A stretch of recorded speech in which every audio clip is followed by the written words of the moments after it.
From Lee's Ferry at the head of the Grand Canyon, the Colorado River carries you 280 spectacular miles to Pierce Ferry in Lake Mead.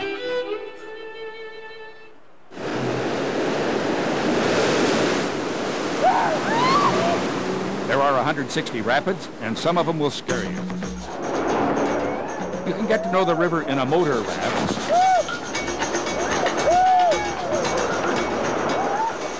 a rowing raft,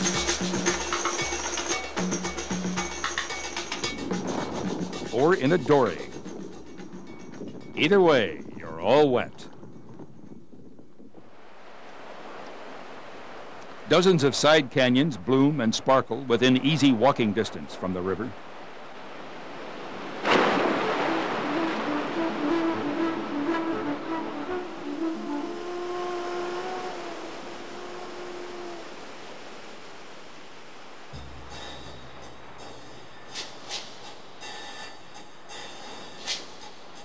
And around every bend, massive rock walls reveal a river cutting back into time, hundreds of millions of years.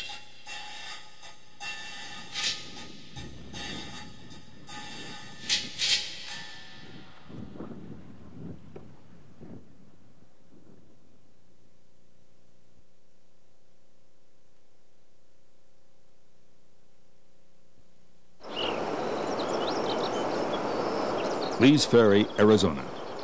Early. Songbirds and river runners test the morning together. What are we waiting on there? Big white water beckons just downstream.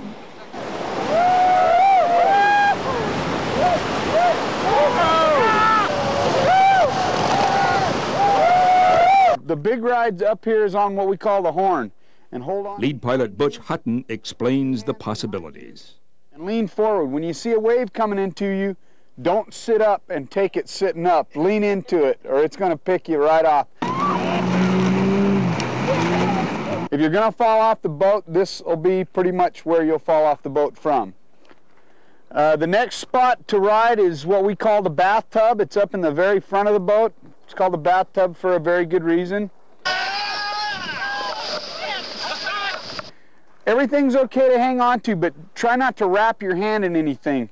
That way, if you get separated from the boat, you don't get separated with a spiral fracture, okay? 3 buckles and white knuckles. 3 buckles on your life jacket, white knuckles to hang on. If you do end up in the water, just kind of point your feet downstream and wait for your rescue and enjoy the ride.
We're in North Canyon, a tributary to Marble Canyon, the upper part of Grand Canyon.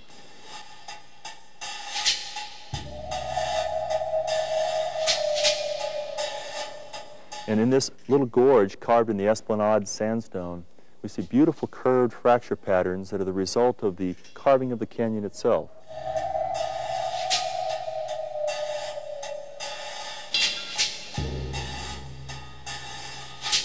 This canyon is exquisite because it has this cathedral-like atmosphere that you can't hear a sound except for the faraway distant sound of the river and your own footsteps.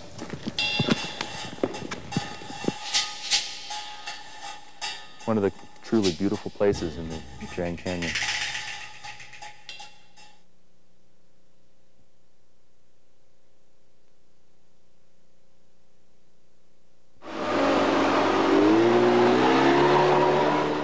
right here. You can see it coming around the corner now. Faizy's Paradise. It's a beautiful place, and this time of year it is just pouring out of the wall. It's spring-fed. Groundwater just moves right through the limestone and comes right out here in this gorgeous waterfall.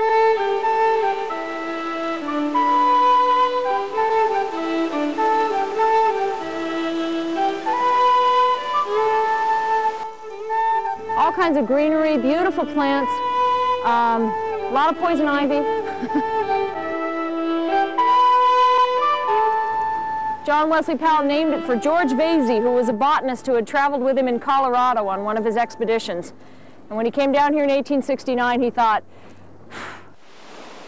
George would love to see this. So he named it for him.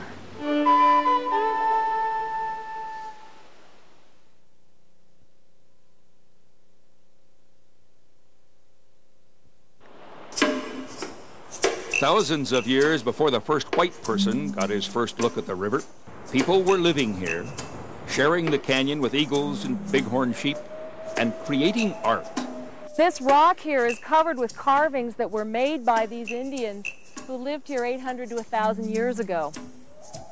If you look at some of the shapes in the rock, there's a concentric circles here, a couple of small circles with dots in them up there, and a bunch of little feet here. Well, the way they think these were probably made is by using two stones, one as a sharp point and one as a hammer stone, and pecking the image into the rock. These are done by a group of Indians we call the Anasazi, and actually that's kind of a misnomer. Anasazi is a Navajo word which means enemy ancestors or ancient enemies. And the Navajo, these are not ancestors of the Navajos at all. These are ancestors of the people we call the Hopi, who live in eastern Arizona today.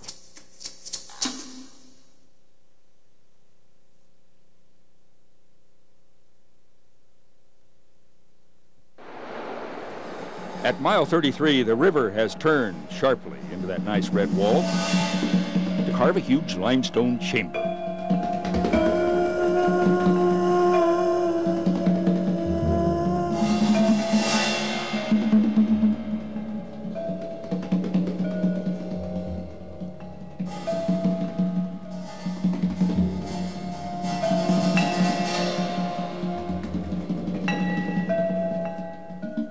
Fossils of sea creatures that lived in this ocean. Fossils, hundreds of millions of years old, intrigue geologists at the Red Wall camp. All creatures that used to sit on the floor of this shallow, warm, clear, tropical sea and wait for food to come by.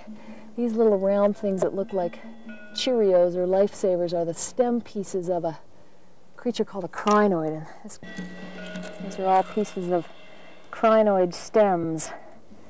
And these things got up to 3 feet high sometimes. All of this stuff is about 350 million years old, so we've gone back in time now, almost 100 million years since when we started. And this limestone and everything you see around us now was formed in a shallow tropical sea that stretched all the way across the United States.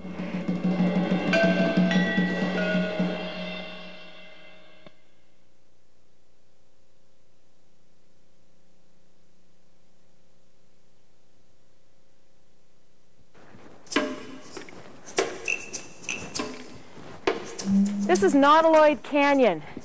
We're about 100 feet up above the river. It's a beautiful little bowl of a canyon carved into the red wall limestone. This little canyon is a really special place, and it's special because of the fossils that we find here. Now, they show up best when you pour water on them, so I'm going to show you what they look like. It's called a nautiloid. It's a relative of a modern-day squid or octopus, and you're looking at it in cross-section. It's been cut in half. These guys had a hard shell that was divided into all these different chambers with hard walls, and each chamber could be separately filled with air or fluid to allow the creature to move up or down in the water column. And the way it moved sideways was by spitting water out the front of it, and so it essentially moved backwards. These were the first creatures to evolve in the oceans with essentially that had the ability to swim.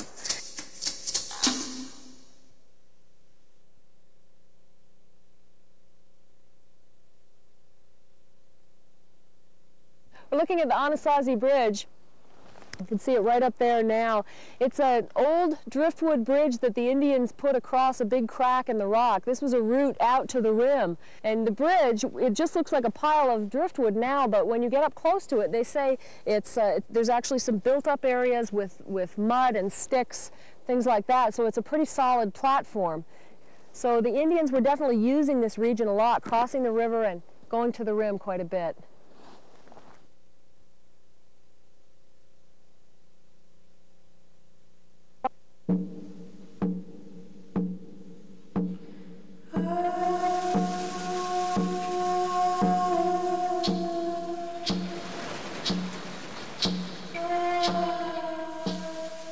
This is Saddle Canyon, a secret fern-lined place of water, music, and warm life.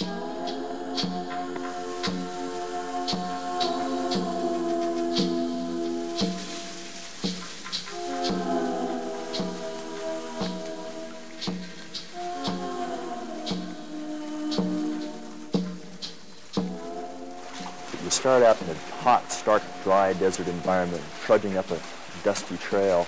On the hottest summer day, you can come up into this canyon, and it will be cool and moist, and there will be flowers blooming here.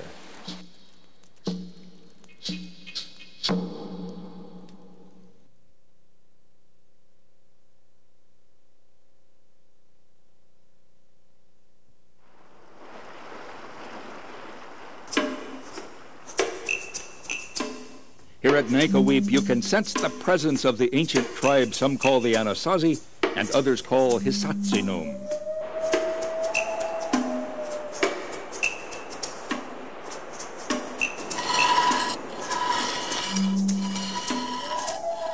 Grinding stones and shards of thousand-year-old pottery tell of a remarkable people who farmed the desert and stored their crops halfway to the sky.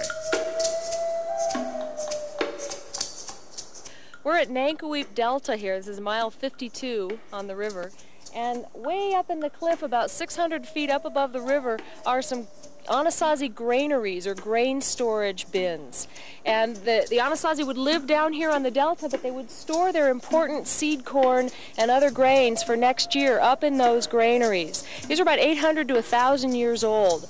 And they were really important places for the Anasazi because once you store your food for next year, that's everything you've got. So they would store their food there, and then they could go up and get it in time for spring planting down here on the delta.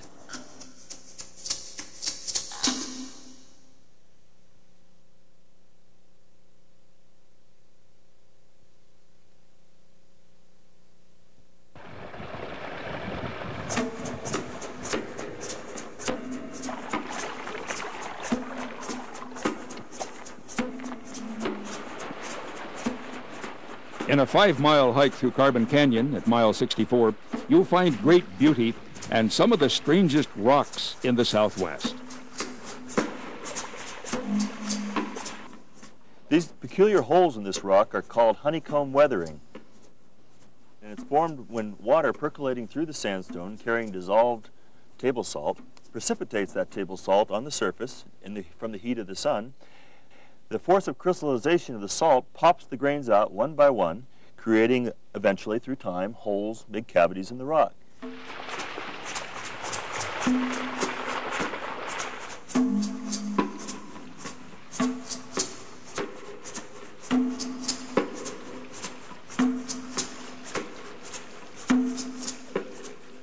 We're at a place where the Tapete sandstone has been broken by a fault which has bent it into a right angle from its normally horizontal position.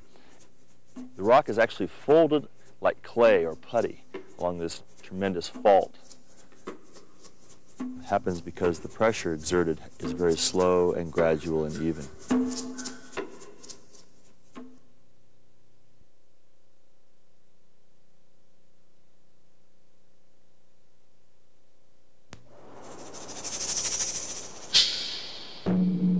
At 4 separate times in the ancient past, Uncarved Delta was the most populated site in the Grand Canyon. As many as 40 families appear to have lived here together sometime in the past 1,000 years. In this area, we have an unusually large room outlined by this square of stones, which were the original foundation.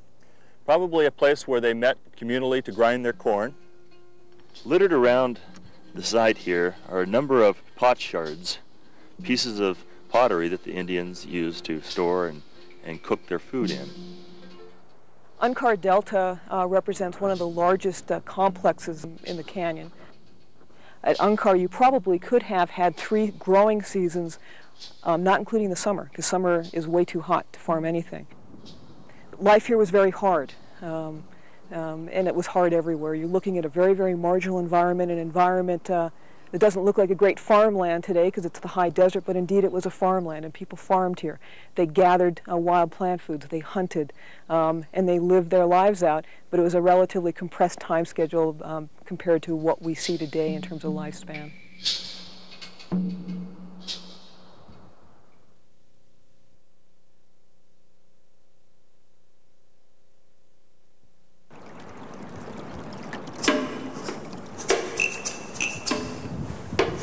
Those who farmed the deltas of the Grand Canyon, storing their grain high in the rocks, creating art and trading in pottery as much as 1,000 years ago, are still with us in today's Hopi Indian tribe on the prairies east and south of the canyon.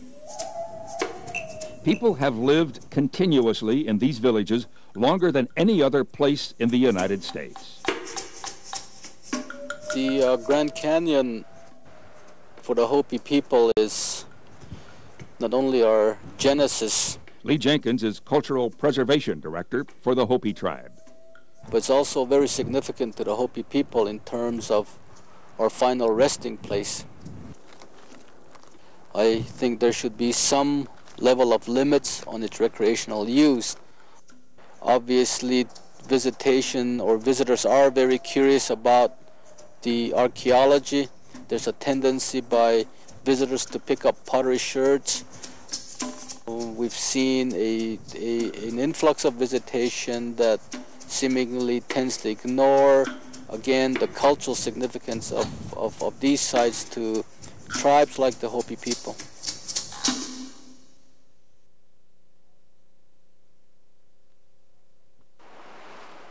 Sockdolage is a really unusual rapid in that it's confined to a really narrow channel.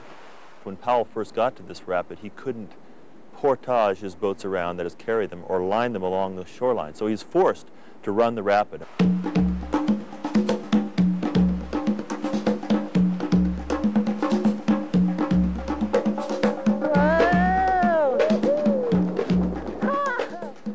Powell named it Sockdolager because the Sockdolager back in those days was the knockout punch in a boxing fight.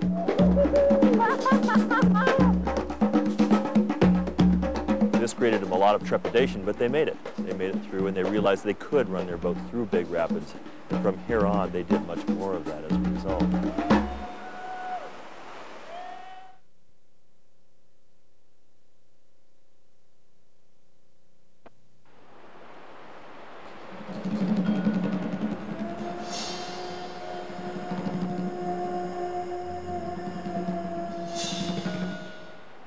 The oldest material of Earth that humans have been privileged to see lies exposed in the inner gorge of the Grand Canyon.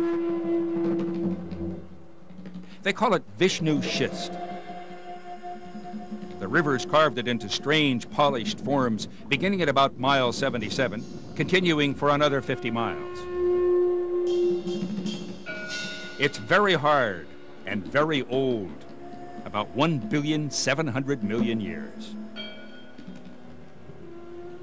It was formed deep within the earth by compressive forces in which the rock was superheated and recrystallized as a result of this. This accounts for the vertical layering in the rock.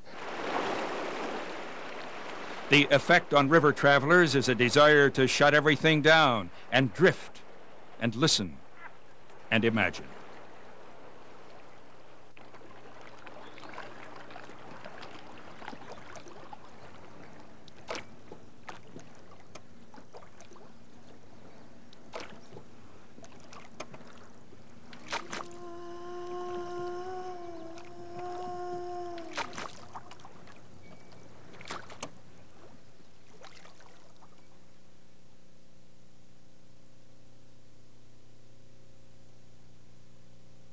Rope ain't very big.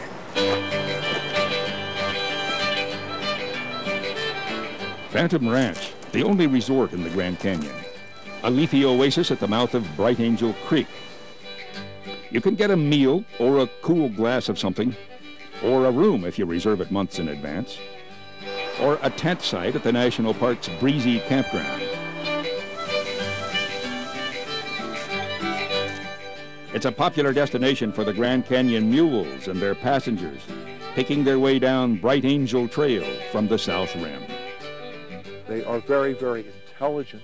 In the park visitor's favorite storyteller, Ranger Stuart Fritz, on the many virtues of mulehood. Coming around a trail, you can meet a hiker with his tarp flapping or his poncho flopping in the air, fluorescent orange poncho, and it's flopping like this, and a horse would panic and jump off the cliff. The mare, this mule will just glance at him like that with the ears down, just sneer around, want to stop him in the ground. The Grand Canyon mules carry thousands every year through the scorching heat of Bright Angel and Kaibab trails to the cool oasis of Phantom Ranch.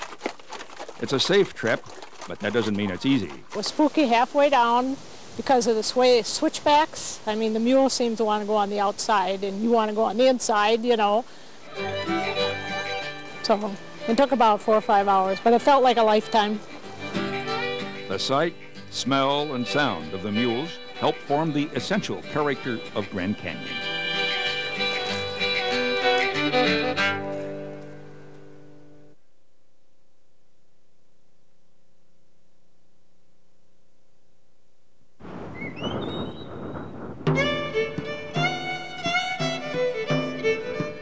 Among the thousands who hike the Bright Angel and Kaibab trails every year, 750 have to be rescued and helped back to the rim.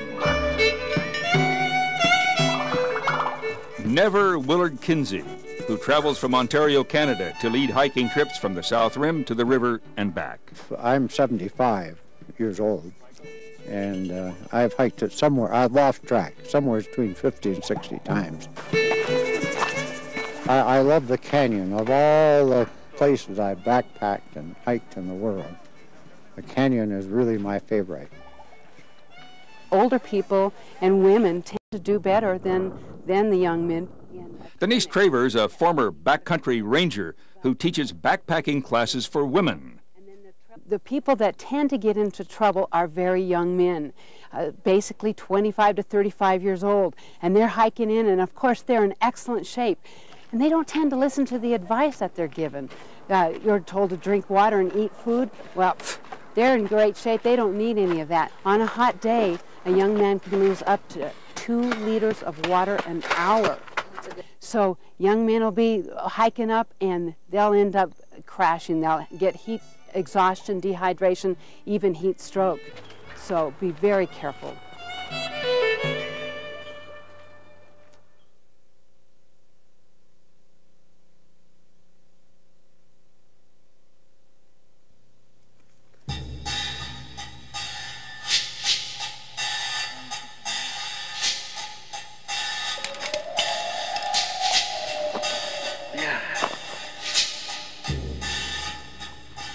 For rock climbers like Mike Clifton and Jason Brooks, the walls and towers of the Grand Canyon are inviting, and the scenery is irresistible.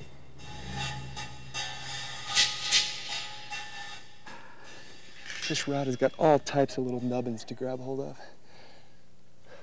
Okay, I've made it to my second piece of protection. This area that we're climbing in is a small Shangri-La of the canyon. Rusty old thing. These routes along the rim here are called sport routes, and they have pre-placed protection. No big worries. The difference between this and, say, Zoroaster Temple or Mount Hayden is you would have to place your own protection to get up one of those temples or spires. Use chocks and camming devices. These here, they're relatively safe. You come out here to get a pump, just for the view. Technically, it isn't the best climbing in the West. Scenically, it's hard to beat. I choose to climb just to get out in the open. And with it, bro, man, it's all you. Get a workout. get up off the ground, the exposure. I love the exposure, meaning the height.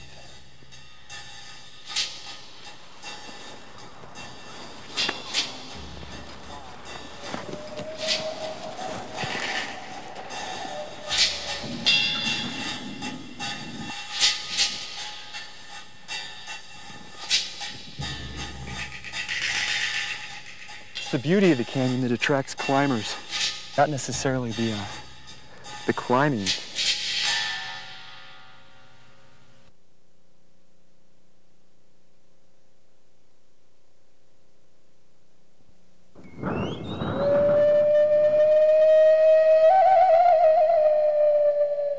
Hiking and backpacking can put you in touch with the Grand Canyon magic as nothing else can. But veteran backpacker Denise Traver offers a few stinging reminders. Not to scare you, but we do have a few little prickly things to worry about in the canyon. One of them is a scorpion. And yes, we do have the centroides, which is the deadly scorpion. I was in bed one night, sleeping on top of the bed, and a scorpion walking across the ceiling fell. It landed on my arm, stung me. I flipped. It stung me here. And National Park Ranger Stuart Fritz. And my fingers started going uncontrollably like that.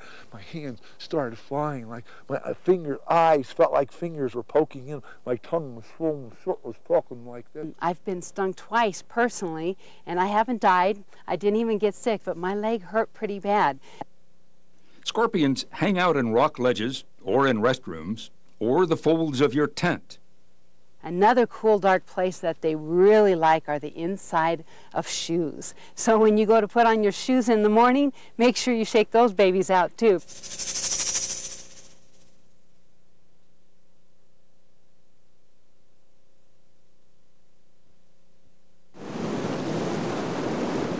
River guide Stacy Woodard, with 18 years of Grand Canyon experience, takes on Granite Falls Rapid in the sport dory.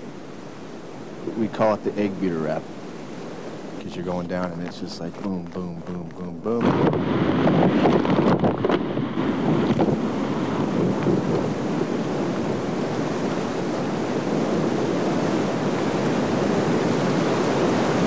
You have to turn the front end of the boat into those lateral waves, and if you don't,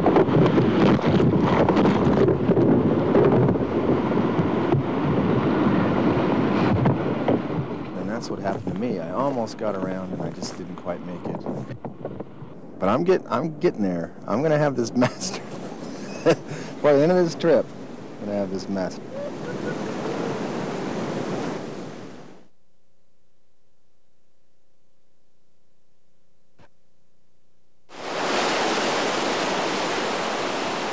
Crystal Rapid is no place to play.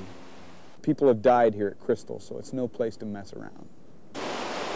At Crystal Rapid, mile 98, boatmen gather on the shore to study the river and plan their moves.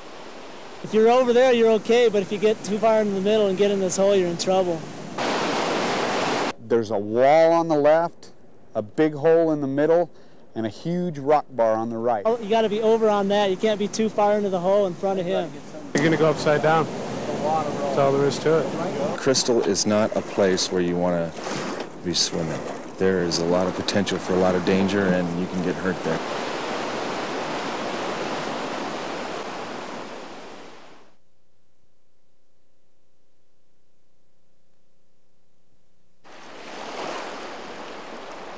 The river changes daily. Until 1966, Crystal Rapid didn't amount to much.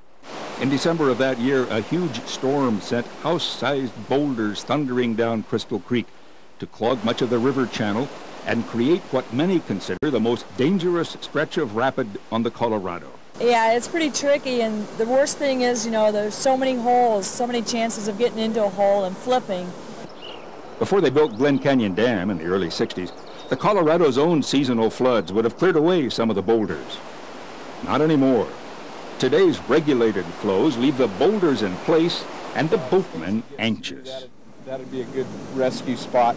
What's down below is even worse, you know, because you've got a big gravel bar that you can get locked up on, or you can go on down and just keep going because it's rapid after rapid after rapid after this. So.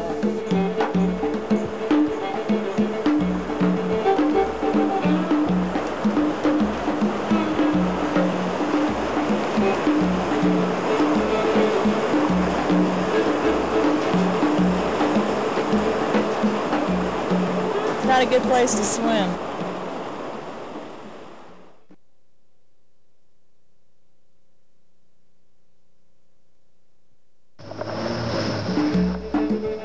This is Sapphire Rapid, just past mile 100. Mike Rias guides the motorized pontoon boat called a Snout.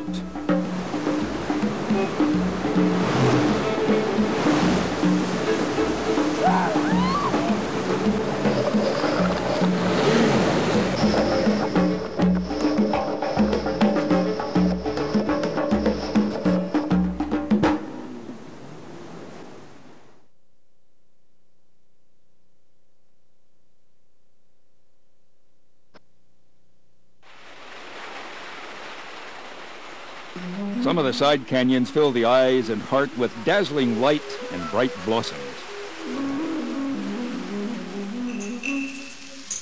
Others are strange, forbidding chambers where spirits seem to dwell. Blacktail Canyon at mile 120 seems a perfect haunt for ancient phantoms. Backpackers have been known to leave in the middle of the night, chased out of the canyon by ghostly voices. And it's hard to know whether the voices are just sounds playing off walls, or sometimes the river sounds come off the river and they come in and they reverberate around and they sound like distant sounds and they come in from the wall. Day hikers find an air-conditioned refuge here, as much as 30 degrees cooler than the main canyon.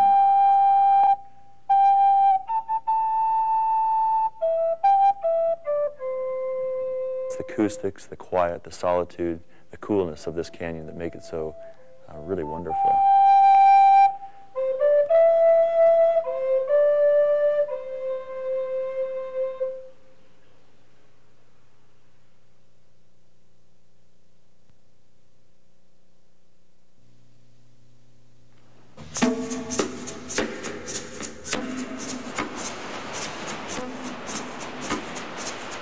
This may be the only river in North America that empties into a creek.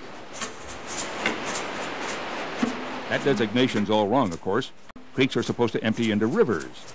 But geographers eyeing the magnificence of Thunder Falls had to call this a river.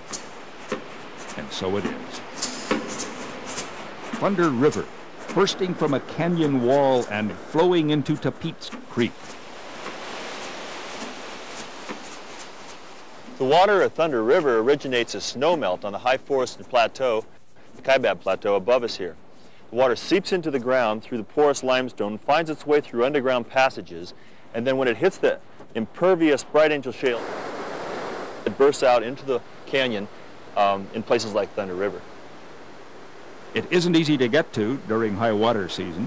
A moderate trail along Tapeats Creek is flooded then, so you climb a high, dry route over some steep desert terrain and down again into Upper Tapeats Canyon. It's worth it.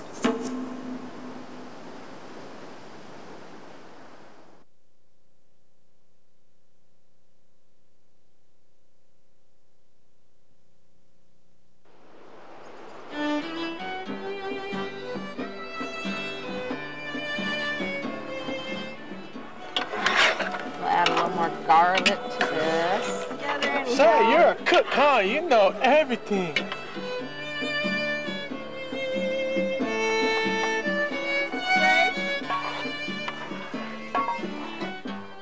Morning at mile 134. Sunshine, sore muscles, sand in your sleeping bag, a huge breakfast, awful coffee, easy banter and laughter, and the prospect of another magnificent day on the river.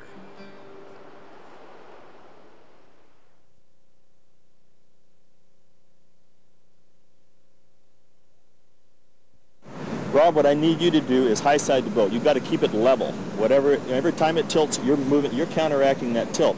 So when we Andrei Potocnik, veteran boatman, geologist, and river guide, explains the art of keeping the small sport dory right side up in upset rapid. So when we go into a wave and start climbing up that wave, I want you moving toward that wave. You don't have to jump around in the boat. You just have to shift your weight in that direction. to stabilize the boat and keep it level as we go through there.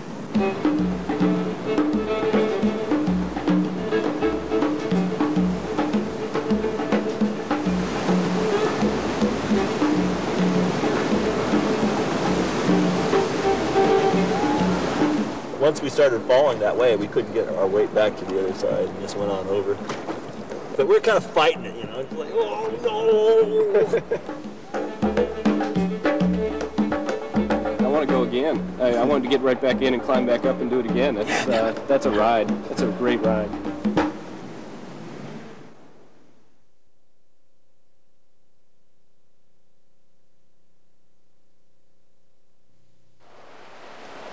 Of all the side canyons that bring delight and blue water to the Colorado, none quite matches the magic of Havasu Canyon at mile 157.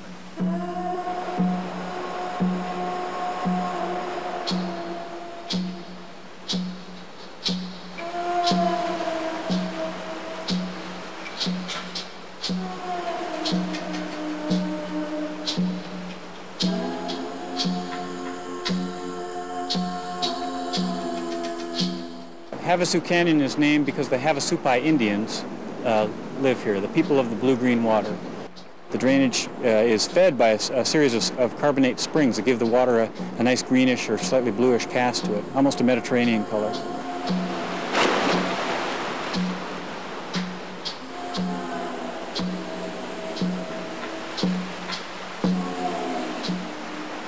This is paradise. It's nothing shy of paradise. It's just a remarkable jewel in the desert.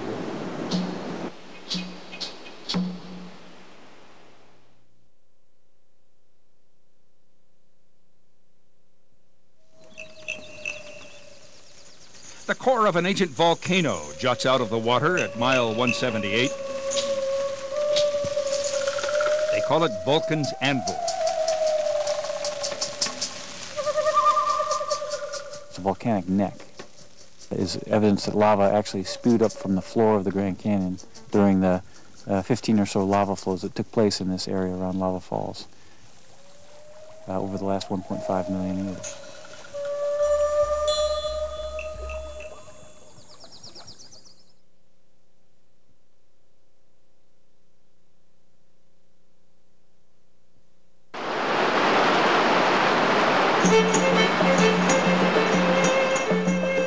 There are couples in the canyon for whom the river takes the place of material possessions.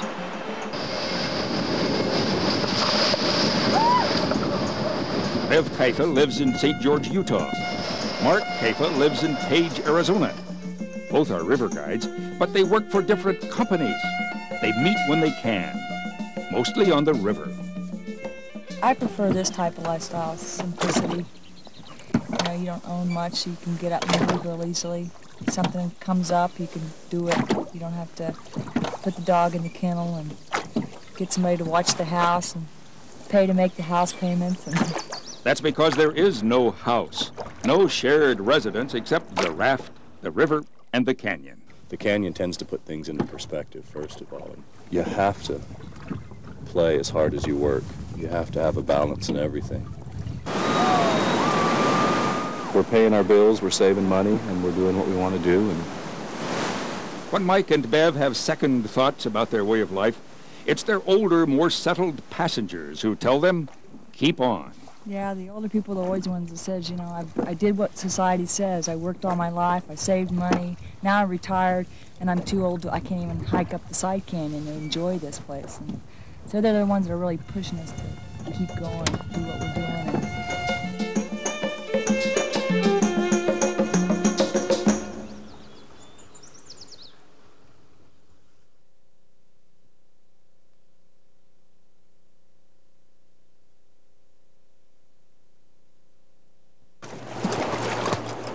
Lou Vidic of Helena, Montana, waited years for his permit to make a private raft trip through Grand Canyon. All this stuff is watertight and floatable and actually supports the raft when it's upside down. A retired barber, Vidic spends much of his time challenging the toughest rivers of the West in his small catamaran. This boat catches the waves real hard and just try and keep it straight. As the holder of a private permit, Vidic leads a Montana party of 9 on this trip with 5 rafts. He's run the Colorado as a commercial passenger, but never before on his own.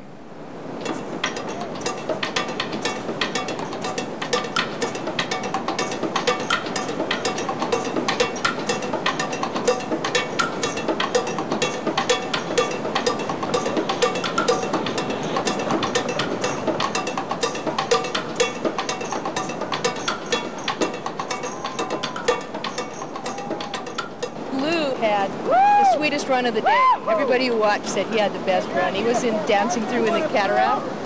Everything went a lot better than I anticipated and just rode right through her, real sweet and easy.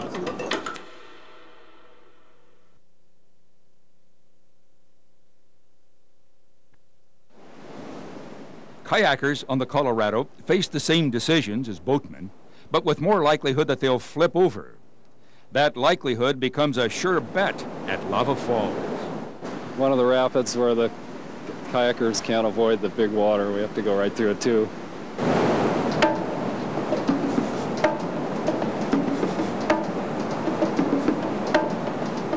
It's a lot smaller and more maneuverable. It's probably easier to flip, but then it's easy to roll back up too.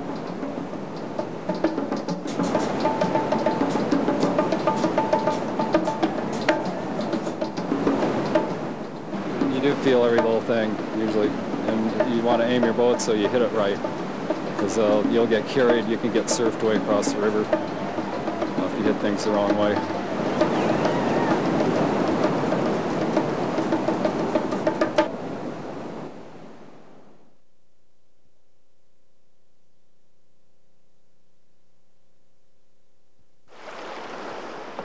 It's probably the biggest day of the trip, I think, for nervous intensity and anticipation of future terror. Velma McMeekin prepares her boat for running Lava Falls. She installs telephones for a living in Bozeman, Montana, and heads for the river at the drop of a hint. When you have a good run at lava, it's an adrenaline rush like nothing else I've ever felt. You get through it and just let out this primal scream of exultation, just going, yeah! I'll be down on my knees here, just like this, for a low center of gravity. And when I see a wave coming, either from the front or from the side, I'll lunge for the tube like that. That's called punching a wave. It changes the balance of the boat. He's a great wave puncher. On a rock 50 feet above the biggest rapid in the canyon, boatmen gather to talk it over. Yeah, right down there, doesn't show much of a wave here, but it's a big enough wave you can't see over it. That third hole down on the bottom, all that's going up on that rock, that'll nab you too. I'm real tense and excited, and even though I've done this before, I'm going, well, okay, I need to have the confidence that I have done it, but not be overconfident that it's going to be easy or anything.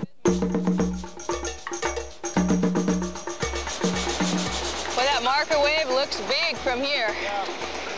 I'm going to get out just a titch. You're going along and the river disappears from you. There's a 37-foot drop here. Punch! Punch it! Punch big! Okay, be ready for the V wave. Punch! Punch her!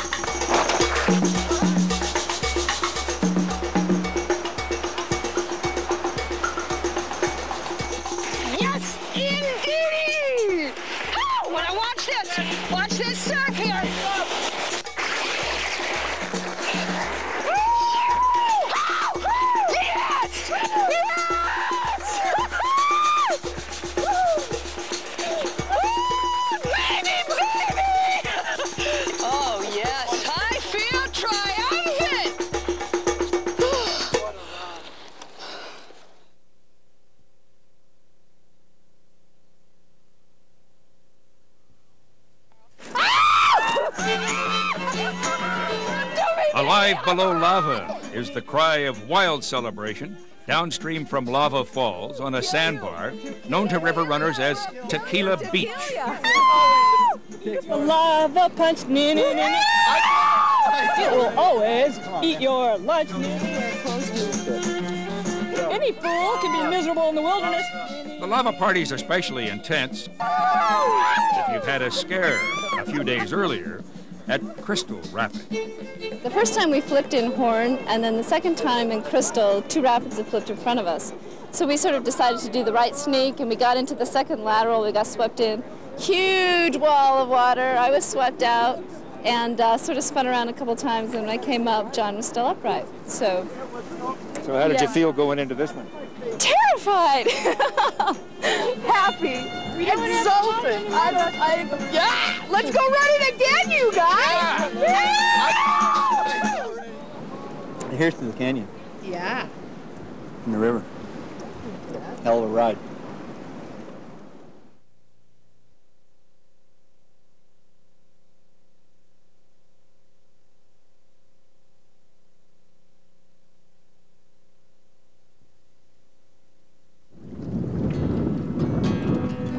I can hear the wind whistling down the canyon. See the fire throw sparks into the night. For now, all I feel is loving as I lay. Grand Canyon boatmen and river guides will tell you that no one who runs the river leaves here unchanged. But it's kind of hard not to get into the place, I think. I mean, to spend 8 days down here with a group of people, it's really kind of hard not to come away affected somehow. We've got love. In the Tibetan Book of the Dead, Carl Jung talks about being able to peel back the layers of human consciousness. Personally, that's the way I see myself down here. I keep sort of revealing more and more about myself the longer I'm here. But there's always one person, you know, who is off in the rocks by himself, staring at a wall, you know, or just somebody off somewhere looking at a rapid.